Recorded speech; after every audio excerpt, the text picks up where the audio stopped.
ঈদটা জামায়াত করেছেন অসংখ্য অগণিত মানুষ আল্লাহ পাক রব্বুল আলামিন সৃষ্টি করেছেন। এমন ব্যক্তি আছে 30টা রোজাও রাখে নাই। রমজান আসলে অনেকের অসুবিধা হয়, অসুখ বিসুখ হয়, গ্যাস্ট্রিক হয় কি হয় না। অনেকের আছে রমজান মাস এসেছে খুশি হয়, এতদিন বলেছি রমজান এসেছে, রোজা এসেছে, রোজা কিভাবে থাকবো, কেমনে থাকবো, কেমনে খাবো, কেমনে চলবো। দেখেন রমজান এসেছে, রমজান চলে গেছে, বলতেও পারে নাই। যারা ইমানদার, রোজাদার, আল্লাহর ভয়, নবীর প্রেম মহব্বত যাদের অন্তরে আছে গো, রমজান চলে গেল, কান্নার সহিত চোখের পানির সহিত বিদায় দিয়েছে তারাবি।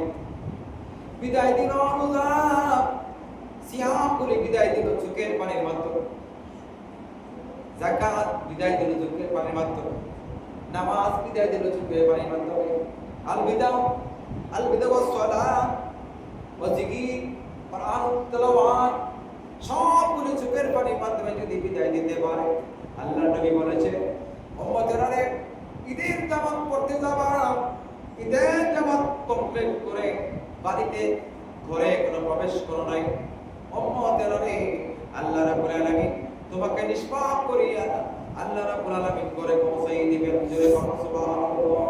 প্রকৃত রোজাদার বুঝতে হবে, যখন দেখবেন ঈদের জামাত পরার পরে আপনার মনটা আনন্দ লাগতেছে, ফুর্তি লাগতেছে, ভালো লাগতেছে, শরীরটা হালকা লাগতেছে, বুঝতে হবে আল্লাহ আপনাকে মাফ করে দিয়েছে।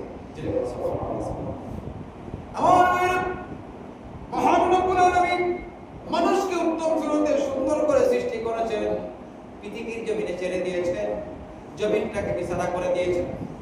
আল্লাহ বলতেছেন, আয় বান্দা, আমি তোমাদের উপর নামাজ ফরজ করে দিলাম, 50 ওয়াক্ত নামাজ ফরজ করে দিলাম রে বান্দা। আমার বন্ধুর খাতিরে 5 ওয়াক্ত নামাজ তোমাদের উপর ফরজ করে দিয়েছি।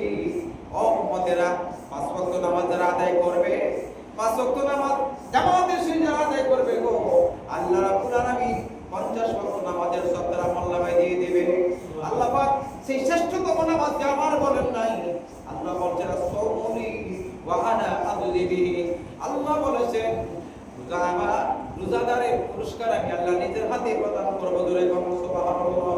কিন্তু আল্লাহ কোন ইবাদতকে আমার বলেন নাই, রোজা বলেছেন আমার। আজকে যারা কষ্ট করে রোজা দেখেছে, কত কষ্ট আমরা অনেক সময় নিজের চোখে দেখি না, নিজের চোখে দেখি না।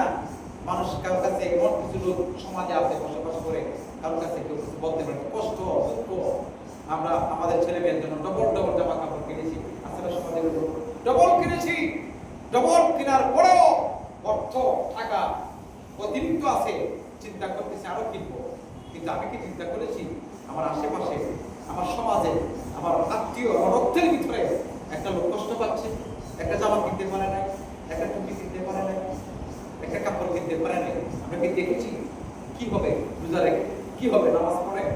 যদি একটা ব্যক্তি, আপনার একটা আত্মীয়, একটা রক্তের সম্পর্ক, যুগের পানি পালো, আল্লাহ আমার অনেক আত্মীয় স্বজন দিয়েছে, অনেক সম্পদ দিয়েছে আত্মীয় স্বজনকে, কিন্তু আমাকে কেউ দেখো, যদি কষ্ট পায়, যদি কষ্ট পায়, আল্লাহ বলতেছেন তুমি মক্কাতে যাবা, হজ করবার লাগে না, তুমি যাকাত দিছো, হজ করছো, তোমার হজ কবুল হবে না। কারণ তোমার রক্তের সম্পর্কে মানুষটাকে খুশি করতে পারো নাই। তোমার আশেপাশে একটা লোক ইফতার করতে পারে নাই, পানি দিয়ে মুড়ি ইফতার করেছে, সেটা খাইতে পারে নাই, রোজা থেকেছে, তুমি হজ করতে গেছো, তোমার হজ আমার কাছে কবুল হবে না। সুবহানাল্লাহ। এই জন্য ভাই, আল্লাহ পাক রব্বুল আলামিনের কাছে ইবাদতগুলি কবুল করাইতে হইলে, আল্লাহর কাছে গ্রান্টেড হইতে হলে, আল্লাহর কিছু করণীয় আছে। আল্লাহ মায়া করে মহব্বত করে মানুষকে সৃষ্টি করেছেন। আল্লাহ বলেছেন আত্মীয় স্বজন ছিন্নকারী, অস্বীকারী জান্নাতে প্রবেশ করতে পারবে না। আপনি অস্বীকার করবেন, আপনি ইজ্জত চলে যাবে, এটা কখন করা যাবে? আমার আল্লাহর নবী ঈদের জামাত আদায় করেছেন, নামাজ আদায় করে দেখতেছেন একটা ছেলে ঈদের কোণে বসে বসে কাঁদতেছে, নামাজ পড়বেন, সবাই চলে গেছে। আল্লাহর বন্ধু, রহমতের নবী, মায়ার নবী বের হবেন, দেখতেছেন ঈদগাহের কোণে বসে বসে একটা ছেলে কান্নাকাটি করে।